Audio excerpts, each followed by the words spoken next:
Hola, ¿qué tal? ¿Cómo están? Un gusto saludarlos. Y sí, empezamos el capítulo número 11 de Conexión Contable. El día de hoy tenemos la participación de un destacado profesional como lo es el licenciado Carlos Borjas y estaremos hablando de una temática sobre la Ley de Justicia Tributaria. Pero quiero comentarles la experiencia del licenciado Carlos Borjas, exdirector general de presupuesto de la Secretaría de Finanzas, ex subsecretario de Estado en el mismo despacho, director de finanzas en diversas empresas del sector telecomunicaciones, comisario de entidades financieras del Grupo Atlántida, miembro de la Junta Directiva de la Fundación Teletón, docente titular en la Universidad Nacional Autónoma de Honduras desde el año 1982 hasta el año 2015, expresidente del Tribunal de Honor del Colegio Hondureño de Profesionales Universitarios en Contaduría Pública. Su formación académica, licenciado en Contaduría Pública y Finanzas de la Universidad Nacional Autónoma de Honduras, maestría en Contaduría Pública en colaboración con la Universidad Nacional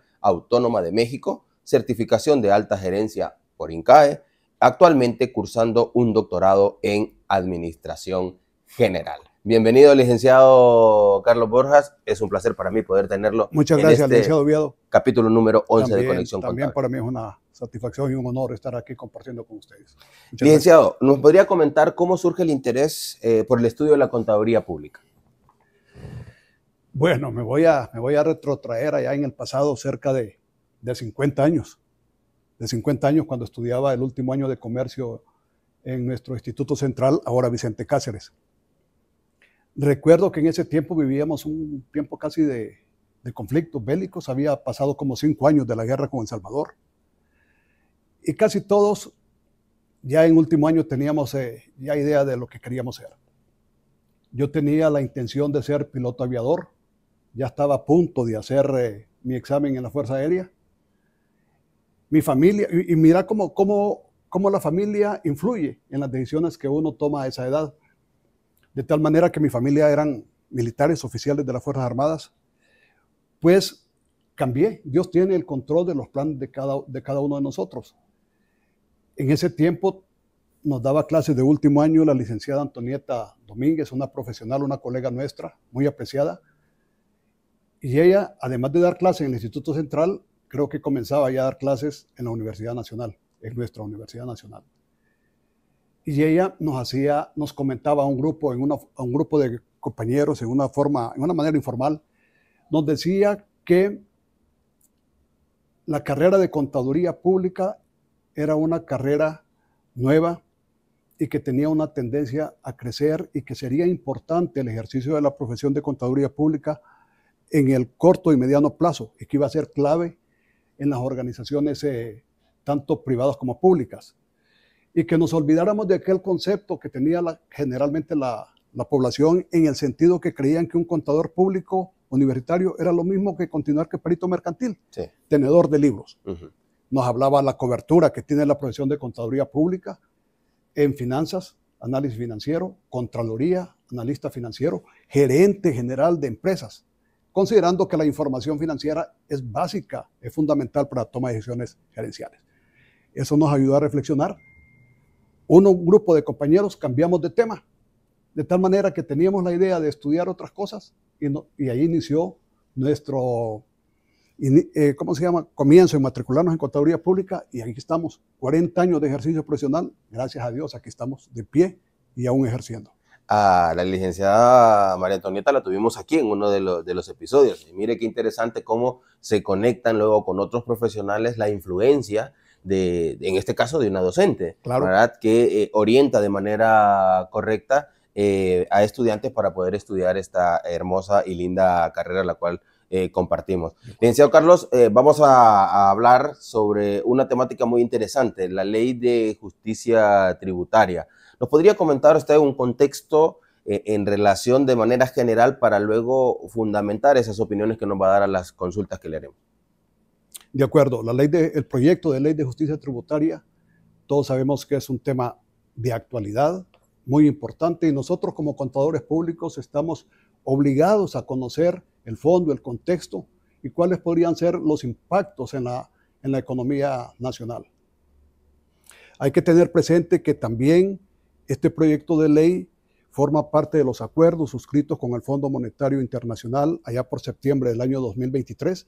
Este proyecto se pensaba que en el año 2023 iba a ser aprobado, pasó al 24, ya estamos casi a mediados del año 2025 y todavía está en proceso de discusión, de socialización, porque lo importante es llevar a cabo proyectos legislativos, proyectos de ley, pero consensuados, compactos, vía diálogo, tratar de conocer los impactos para tener mejores elementos.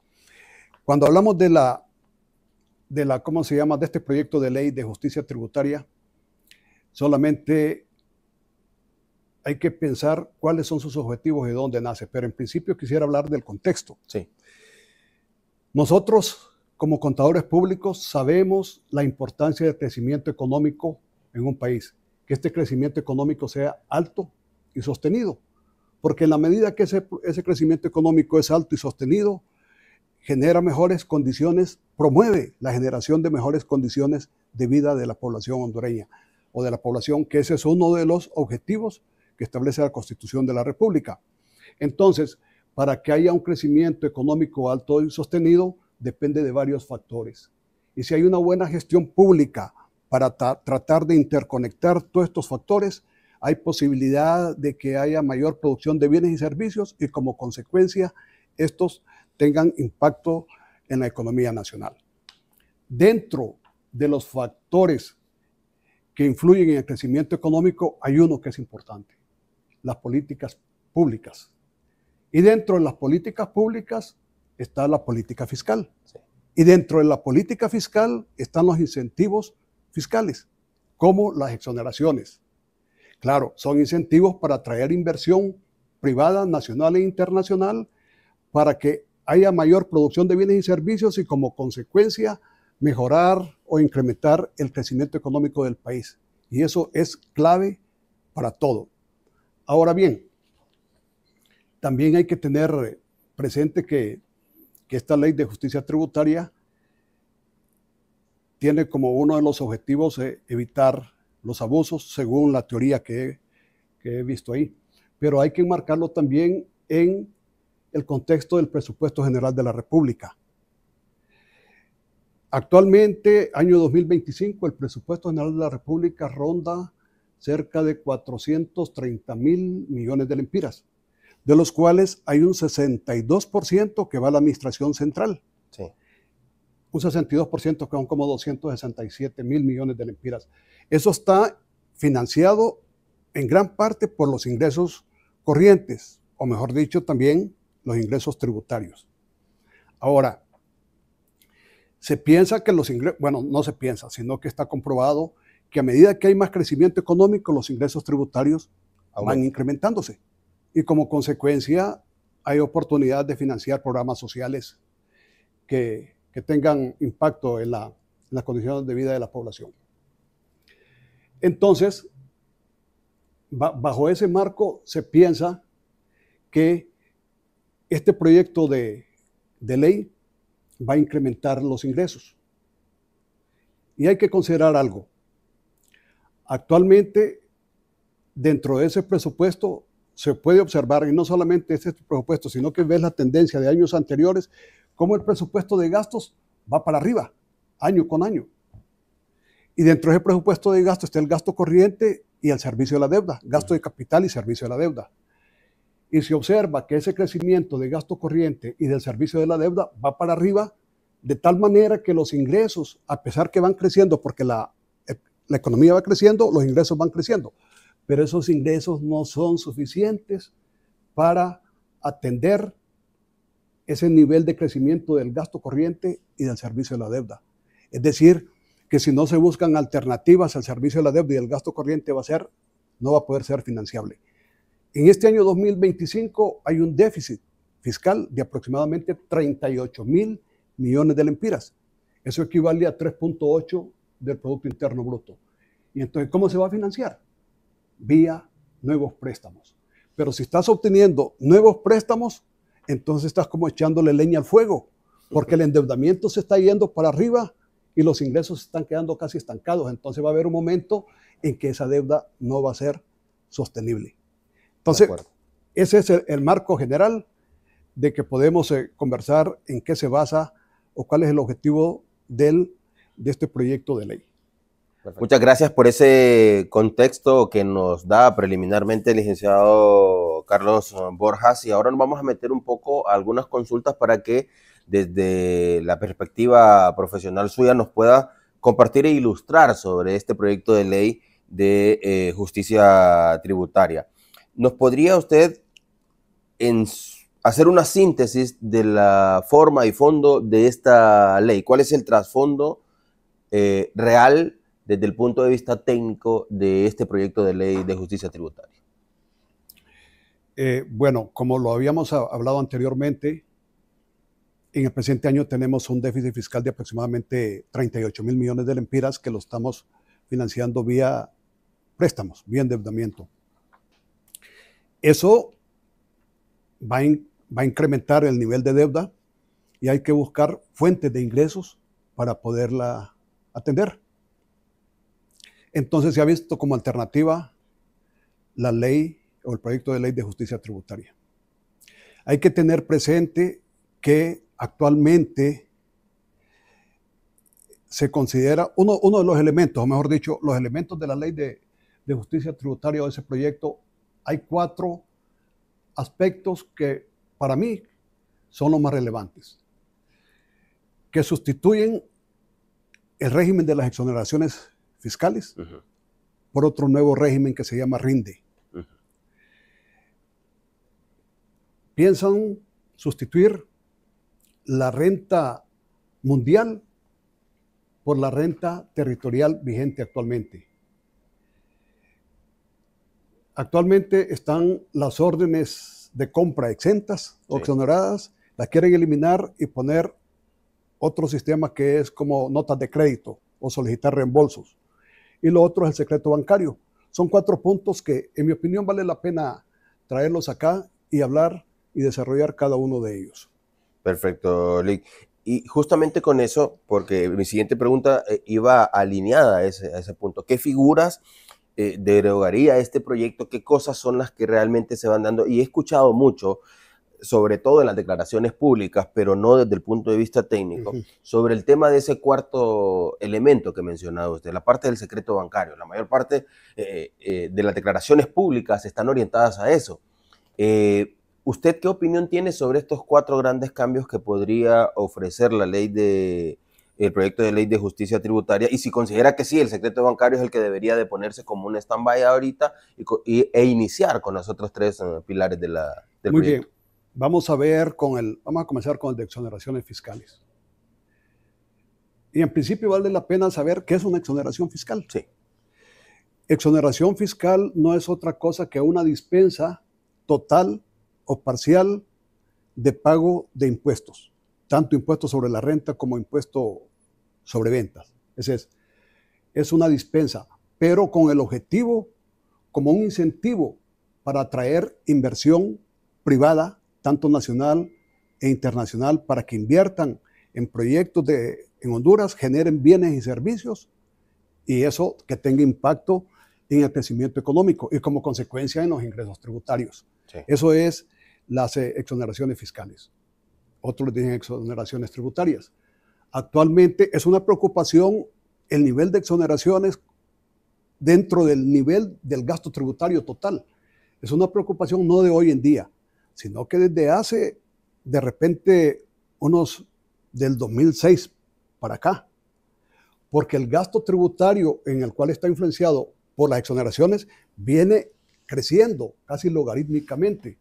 De tal manera que en el año 2021 habían como 50.000 millones de gasto tributario. 2021, 50.000 millones. Ahora hay un gasto tributario de 72.000 millones aproximadamente, que eso representa un 20.000 millones en unos 5 años o menos de incremento, que eso representa un 42% de incremento. Y entendiendo, licenciado Carlos Borjas, que cuando hablamos de ese gasto tributario es como el sacrificio fiscal, ¿verdad? Que tienen por el no pago de esos impuestos, ha pasado de 50.000 a 72.000 millones. Exacto, ahorita al 2025, y esto te lo digo en función de la fuente de CEFIN. Tienen un documento muy importante que para los contadores públicos es clave, es un resumen porque ve la tendencia histórica y también las perspectivas a futuro. se llama Marco Macrofiscal de Mediano Plazo 2025-2028. Es un documento que va en el proyecto de presupuesto, pero ese es un documento clave, que inclusive ahí ven los riesgos fiscales, ven la sostenibilidad de la deuda y tantas cosas.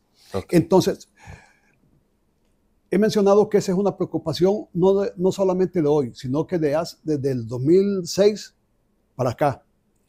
¿Por qué razón? Porque el gasto tributario en relación al Producto Interno Bruto actualmente es como 7.5% del Producto Interno Bruto. Si lo comparas a nivel centroamericano, el promedio centroamericano es 4.5%. Sí, estamos por Entonces encima. Estamos como 3% más del promedio centroamericano. Es decir, que aquí estamos dando exoneraciones fiscales grandes. ¿Cuánto representa eso? Hay que considerar que por cada punto, suponiendo que el Producto Interno Bruto actualmente sea cerca de 1.000 millones de lempiras, un punto representa cerca de 10.000 millones de lempiras. 3 puntos serían 30.000 millones de lempiras. Qué bueno que nosotros pudiésemos cancelar exoneraciones fiscales y recuperar esos 30.000 millones de lempiras de ingresos tributarios para financiar tantos programas sociales que necesita el país. Pero no es así regla 1 a 1. Es una hipótesis, no está comprobado que lo vamos a obtener. Por eso es que es importante disponer de un estudio científico basado en datos en los cuales se puede revelar que realmente eliminando las exoneraciones fiscales y dándole otro tratamiento, podemos generar ingresos tributarios. 3% es importante. Ahora bien, hay que tener claro, bueno, lo que se está pensando con esa ley es quitar las exoneraciones fiscales de un régimen actual y pasarlos a otro.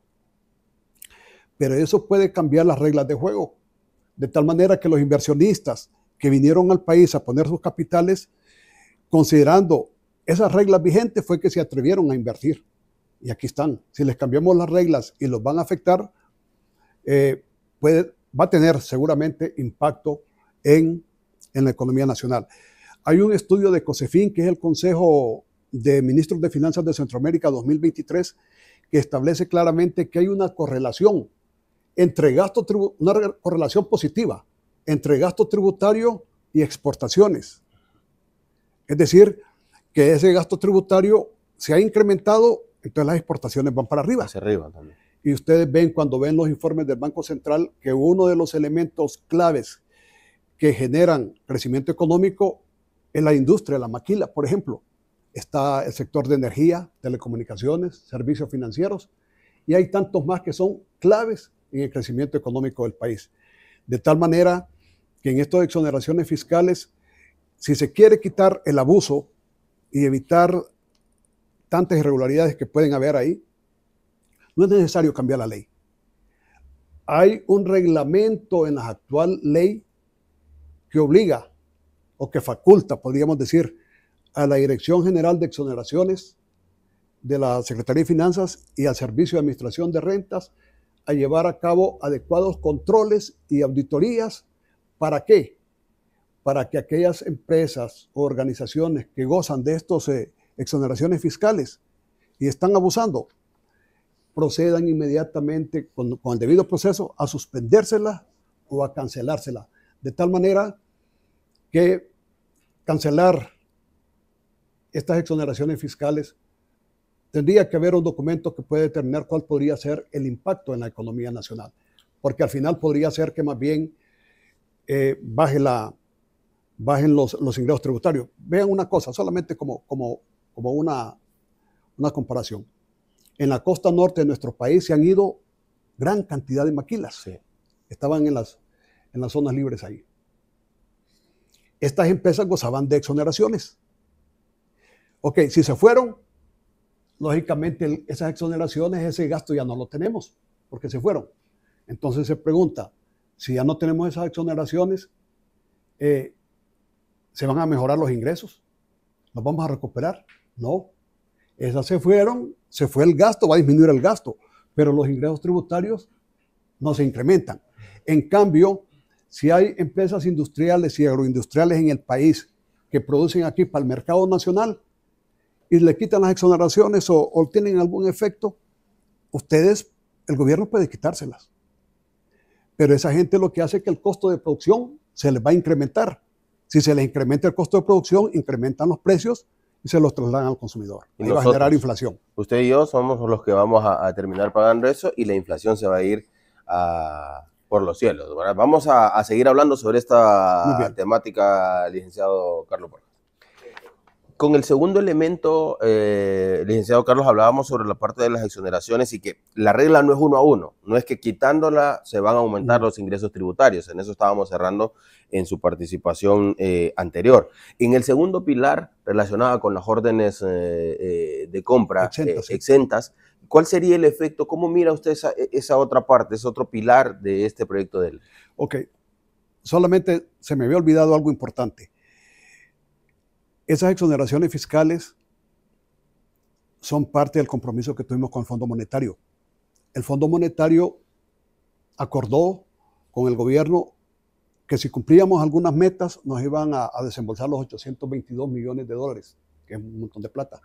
A la fecha, después de la última revisión que hicieron de las cifras del año 2024, se comprometieron a hacernos un desembolso adicional de 160 millones de lempiras. Sí. Están todavía pendientes de desembolso cerca de 210 millones de dólares. 210 millones de dólares son, a 25 podría ser como 5.300 millones de lempiras. Es una cantidad no despreciable para financiar el presupuesto en un año electoral. Un año electoral, es decir, que esos fondos son para programas sociales y para ganarse el favor del pueblo. Y eso no es así hoy en día. Sí. ¿No? Para que no vean que es una parte como sectarismo político. Eso viene siendo siempre. En el año electoral hay que generar más ingresos para generar programas sociales. Con la pregunta que me hiciste respecto a las órdenes de compra exentas. Actualmente, las órdenes de compra exenta es un proceso, es un mecanismo que se consensuó hace varios años con el objeto de facilitar procesos, de tal manera que hay empresas que están exentas del pago de impuestos. Entonces, para que esta gente no esté pagándolos y después solicitándoselos al gobierno, dijeron, hagamos otro procedimiento expedito. Porque si la gente que está exenta paga el impuesto y después solicita la devolución al gobierno, se tarda 1 año, 2 años. Actualmente hay mucha gente que le deben millones de lempiras de devolución de impuestos y todavía no se los pagan. Esto sería más complicado volver al pasado, de tal manera que esto obligaría a que las empresas que están exentas paguen, soliciten la devolución, pero eso tiene un costo financiero porque les quita capital de trabajo y tendrían que ir al banco a solicitar préstamo para financiar esas compras exentas. Entonces, considero que si hay abusos, que también busquen una forma de regularizarlos. Sí. Y sobre todo en estos puntos, en cada uno de los que estamos tocando, usted me está ayudando también a entender qué cosas deberían mejorar o corregirse en el proyecto de ley. Vámonos al otro pilar que le decía, que es el que he visto en las declaraciones públicas, la parte del secreto bancario. ¿Cómo mira eso usted, licenciado, que se pueda tener un acceso de manera expedita por parte de la autoridad tributaria para poder ver todos los movimientos bancarios? Que tiene relación mucho con la parte de la renta territorial y mundial, ¿verdad? Que ese es el objetivo, poder ver los movimientos. Muy bien, pero secreto bancario no es un secreto absoluto. Sabemos que no hay secreto bancario, porque si las autoridades fiscales, las autoridades judiciales quieren saber los datos, hay un procedimiento expedito, de tal manera que el sistema financiero puede, o los bancos pueden dar la información con una orden judicial a través de la Comisión Nacional de Banca y Seguros. Y se les da a los bancos y los bancos con la oportunidad requerida proveen la información. Sí. También, si hay una solicitud o una autorización expresa del cliente para que le den su información a determinada persona jurídica, natural o jurídica, también. Sí. Pero hay que tener presente que el secreto bancario es una norma internacional, de tal manera de mantener la confidencialidad de las operaciones y del patrimonio de los clientes o de la población. ¿Qué pasa si los bancos dieran la base de datos de sus clientes y todas sus operaciones, digamos, a la autoridad fiscal? Y esa base de datos cae en manos manos incorrectas. Está en perjuicio el patrimonio de ustedes. Y considerando el nivel de delincuencia que actualmente hay en el país, estaríamos complicados. Entonces significa que la gente que tenga algunos recursos los va a meter debajo del colchón. Sí. Ahora, licenciado, significa que esa parte de la ley no es que abre de manera pública el secreto bancario, sigue respetando siempre el procedimiento. Exacto. Es decir, a solicitud de la autoridad tributaria y junto con la Comisión Nacional de Banca y Seguros, el banco provee la información de Carlos Borjas, de Henry Oviedo, de empresa X, Y, Z. Claro. Por eso yo digo que el secreto bancario no es absoluto. Es interesante. Hay mecanismos. Es interesante esa parte porque cuando usted mira las declaraciones públicas, pareciera definitivamente que es que pueden ir a solicitar sin que usted se dé cuenta sus movimientos bancarios, y no es así. ¿Te imaginas que tú solicitas un crédito en alguna casa comercial y le das algunos datos? Solo a ellos. Después esos datos, esa base de datos que tienen ellos, después andan comercializándose por todo el país. Y puede ser que hasta en el exterior. De tal manera que vos recibís alguna llamada telefónica de alguna casa comercial o alguna persona y te dice, ¿usted es tal persona? Sí. Ya te saben, tienen tu perfil de ingresos, tienen tu perfil de otros datos, de dónde vivís, y te dicen, mira, le estamos ofreciendo una línea de crédito porque usted es una persona solvente, que aquí, que allá. Ajá. Entonces, ves que vos no has dado autorización para que esa información vaya al público. Sí. Y así por eso la base de datos en manos...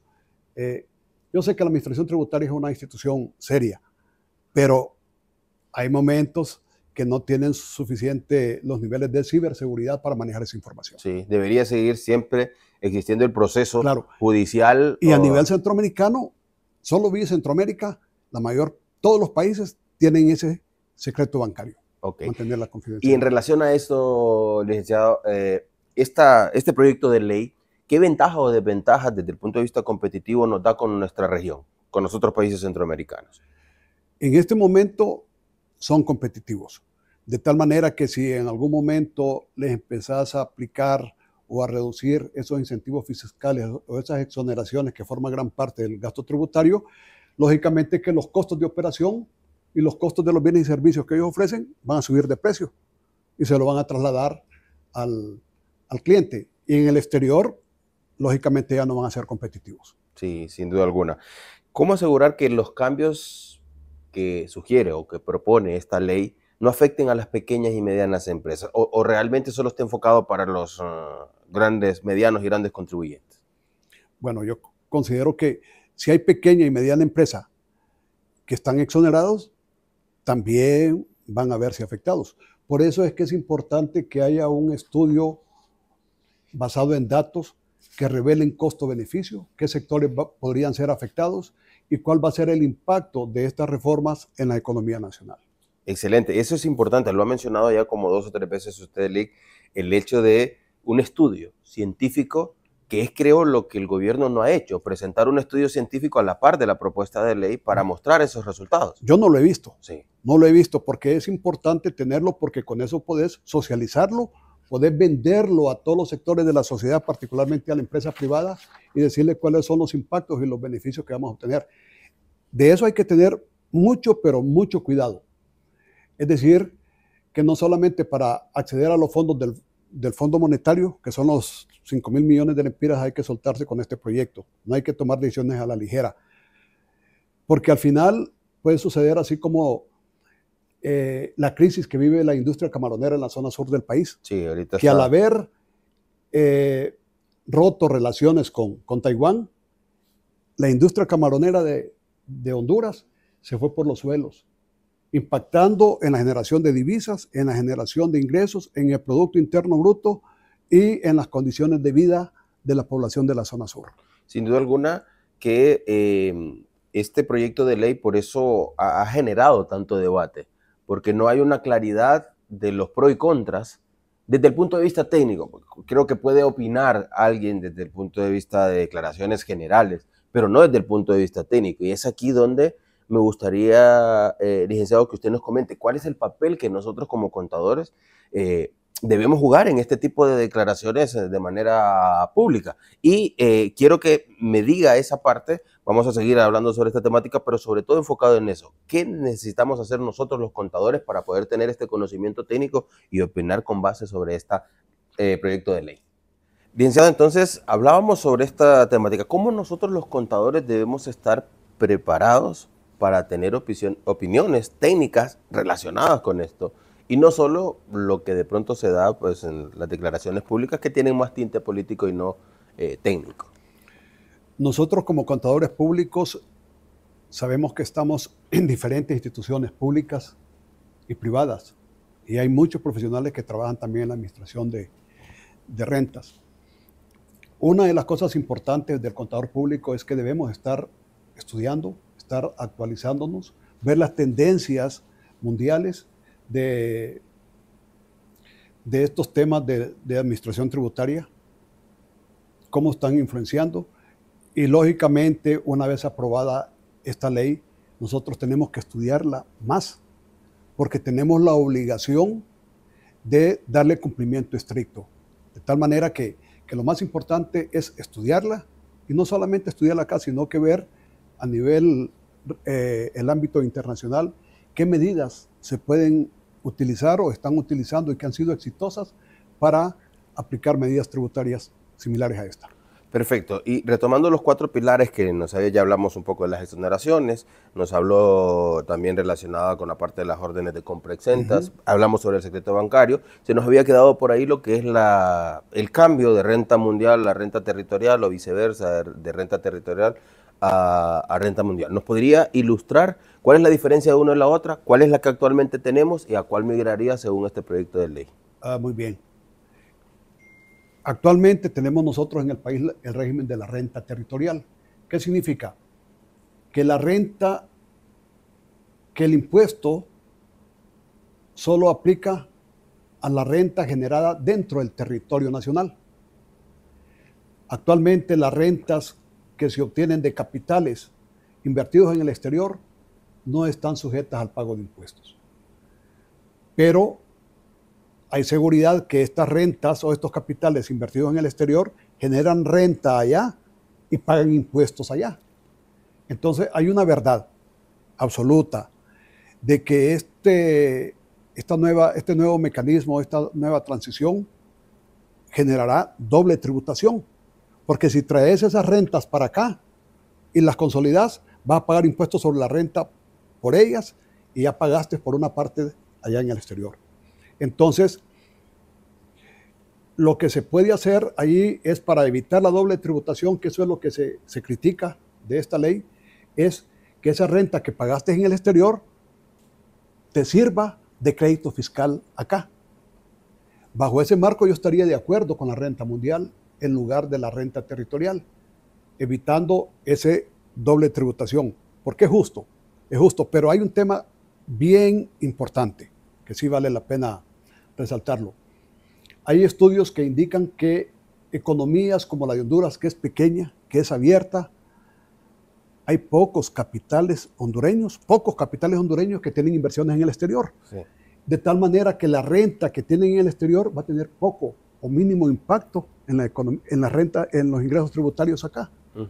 Entonces, yo creo que podría ser más alto el costo que el beneficio, porque administrar un régimen de renta mundial es complicado. Tenés que poner un área específica dentro de la administración tributaria para que administre todo eso, haga convenios de información, de intercambio de información con otros países, especializarse, monitorear. Se ha tratado, pero yo creo que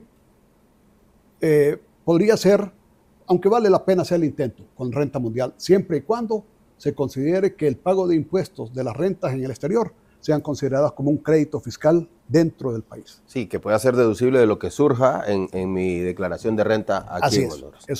Eso sería interesante. Eso entonces, Eric, sería una de las recomendaciones a esta ley. Definitivamente. Por eso le decía la importancia de nosotros como contadores de estudiar el proyecto de ley y ver la parte de los impactos, de cómo lo estamos haciendo ahorita, cómo se haría una vez que entre o se apruebe, porque está en la parte primero de la aprobación, para que nosotros podamos estar preparados con los cambios que vayan a surgir. Definitivamente, de acuerdo. Lic Borjas, ¿cuál es el principal reto en materia financiera, ahora pasándonos, que enfrenta el país ¿Y qué recomendaciones tiene para enfrentarlo? Entendiendo que esta parte que hemos estado hablando de los impactos tributarios también impacta en la administración financiera del Estado. Ok, el principal reto que tiene el país en materia fiscal es la sostenibilidad del gasto. La sostenibilidad del gasto corriente y de la deuda, que ambos van creciendo exageradamente. Entonces, y no hay capacidad financiera o no hay capacidad de la generación de ingresos para poderlo financiar.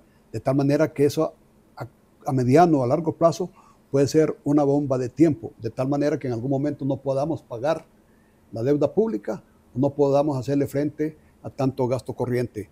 De tal manera que por eso es que están buscando alternativas para generar más ingresos. Entonces, ese es un problema que tiene el país. Pero ese problema también se podría hacer si el país establece un modelo de gestión pública por resultados. Es decir, que los limitados recursos financieros que tiene el Estado los enfoque en base a prioridades. En base a prioridades en aquellos programas y proyectos que son vitales y que tienen impacto en las condiciones de vida de la población. El aparato estatal cada día es más grande, sí, y menos efectivo. ¿Ves la calidad del gasto público? No se ve, no se percibe. Hay mayor inseguridad, grandes filas de pacientes o de personas en los hospitales por medicamentos, por atenciones, nivel educativo, tantas cosas. Entonces significa que hay que, en mi opinión, hay que hacer ese modelo de gestión por resultados. Yo sé que están trabajando en un presupuesto base cero, un sistema. No es fácil, porque sí, hay que tener un buen sistema de información y un buen equipo. Y no se puede trabajar en un presupuesto base cero porque la mayor parte del presupuesto de gasto corriente se va en sueldos y salarios. Ahí hay una limitación. Entonces, ese es el principal desafío. ¿Y qué recomendaría usted, licenciado Borjas, para aumentar la recaudación fiscal? ¿Dentro del marco del proyecto de ley o fuera del proyecto de ley para que el Estado pudiera agenciarse un poco más de recursos desde el punto de vista de la recaudación fiscal? Se ha comprobado a nivel mundial que una de las formas para generar más ingresos es promoviendo la inversión privada, atrayendo capitales para que haya mayor producción de bienes y servicios. Si hay mayor producción de bienes y servicios, hay crecimiento económico. Si hay crecimiento económico, se van a mejorar los ingresos tributarios. Pero si estás ahuyentando la inversión extranjera, es como que nos estamos haciendo como el harakiri. Sí. De tal manera que si ahuyentas la inversión extranjera, el crecimiento económico va para abajo y como consecuencia también los ingresos tributarios van para abajo. Pero también es importante fortalecer a la administración tributaria, fortalecerla tecnológicamente y también con recursos humanos para que puedan ser más eficientes en la recaudación tributaria, evitar los abusos, evitar la defraudación fiscal. Y hoy en día las tecnologías disruptivas o emergentes están causando que los ingresos tributarios pueden ir bajando. ¿Por qué razón? Porque ahora hay mucho comercio electrónico, digital, que hay mucha evasión fiscal. Entonces, por eso yo considero que una de las partes importantes es fortalecer la administración tributaria tecnológicamente y con recursos humanos adecuados. Y justamente eso, Ori, cuando se hace el cambio y se extingue lo que era la Dirección Ejecutiva de Ingresos y pasa al Servicio de Administración de Rentas, el aparato humano, ¿verdad? O el recurso humano se reduce de una manera sustancial. Y parece que ahí hay una deficiencia que se tiene para poder generar el adecuado control y poder conseguir a través de las respectivas auditorías recaudación fiscal. Claro, pero ahora también la tecnología les va a ayudar muchísimo. Por ejemplo, nosotros sabemos que hay profesiones independientes como los médicos que no pagan impuestos. Muchos médicos no pagan impuestos, inclusive ni te quieren extender recibo. O si te extienden recibo, te dicen, no, entonces le voy a incrementarla.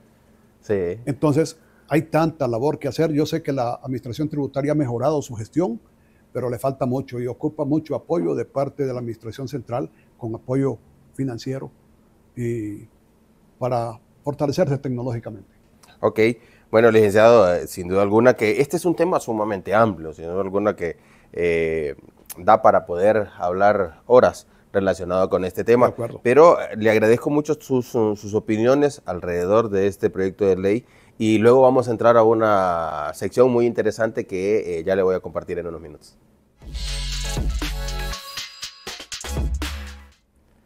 Y estamos ahora en la etapa final de Conexión Contable, el capítulo número 11, con la partida rápida, con el licenciado Carlos Borjas. Lic, su mayor temor.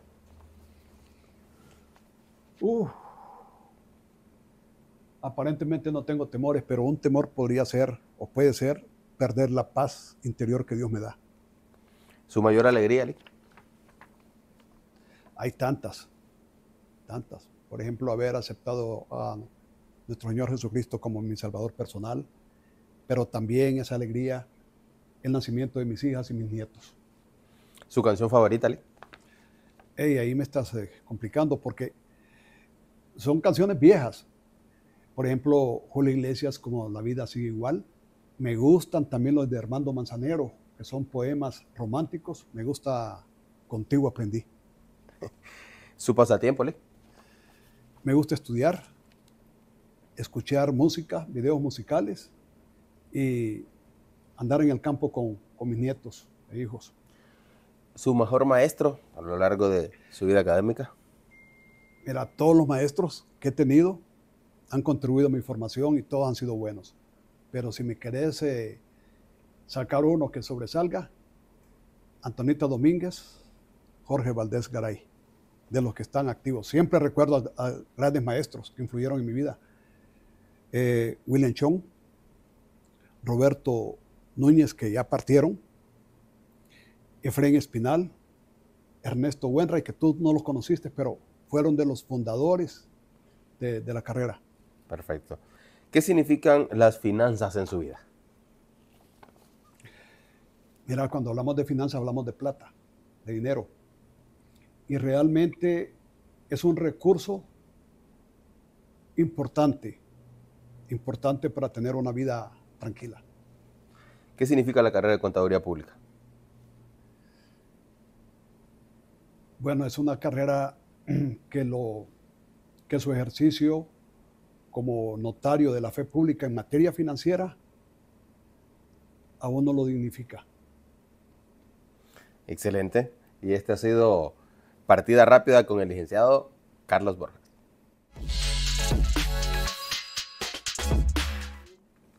Hemos llegado a la parte final de este capítulo número 11 de Conexión Contable, donde hemos podido compartir con el licenciado Carlos Humberto Borjas sobre la temática relacionada al proyecto de ley de justicia tributaria. Así que, licenciado, le agradezco por este tiempo y le cedo la palabra. Muchas gracias por escuchar mi opinión sobre este proyecto de actualidad, que es un proyecto muy importante. Y invito a todos los colegas para que estudien, conozcan todos los impactos que puede tener esta ley y también vale la pena que tengan un contexto para que también puedan opinar con suficientes argumentos. Me interesa de sobremanera que haya un estudio adecuado que determine cuáles son los impactos reales sobre la economía nacional de este proyecto, que sea consensuado con todos los sectores productivos del país. No resulte que por querer meter o aprobar esta ley en una forma no consensuada, tenga un efecto negativo sobre la economía nacional, tenga un efecto de tal manera que la inversión extranjera, en lugar de atraerla, la ahuyentemos. Y recordemos que la inversión privada nacional e internacional es clave para que haya crecimiento económico en el país. Y si hay mayor crecimiento económico, van a haber mayores ingresos tributarios. Y si hay mayores ingresos tributarios, va a haber oportunidad para financiar programas sociales que beneficien las condiciones o que mejoren las condiciones de vida de la población hondureña. Entonces, yo invito a los colegas a que estudien y que tengan siempre presente ese documento. Si quieren conocer algo de finanzas públicas, que conozcan ese documento. Es un documento completo que se llama Marco Macrofiscal de Mediano Plazo. El vigente es el 2025-2028 en la página de CEFIN. Así que muchas gracias. Gracias, licenciado, por este tiempo que nos ha permitido compartir. Le recordamos a todos los agremiados que estén pendientes también de todos los beneficios que le da el Colegio Hondureño de Profesionales Universitarios en Contaduría Pública, de estos espacios también para que nos podamos emocionar alrededor de temáticas interesantes de nuestra profesión. Ha sido un placer contar con usted aquí, licenciado, y poder compartir con ustedes las impresiones del licenciado Carlos Borjas en Conexión Contable, capítulo número 11. Le saluda Henry Oviedo.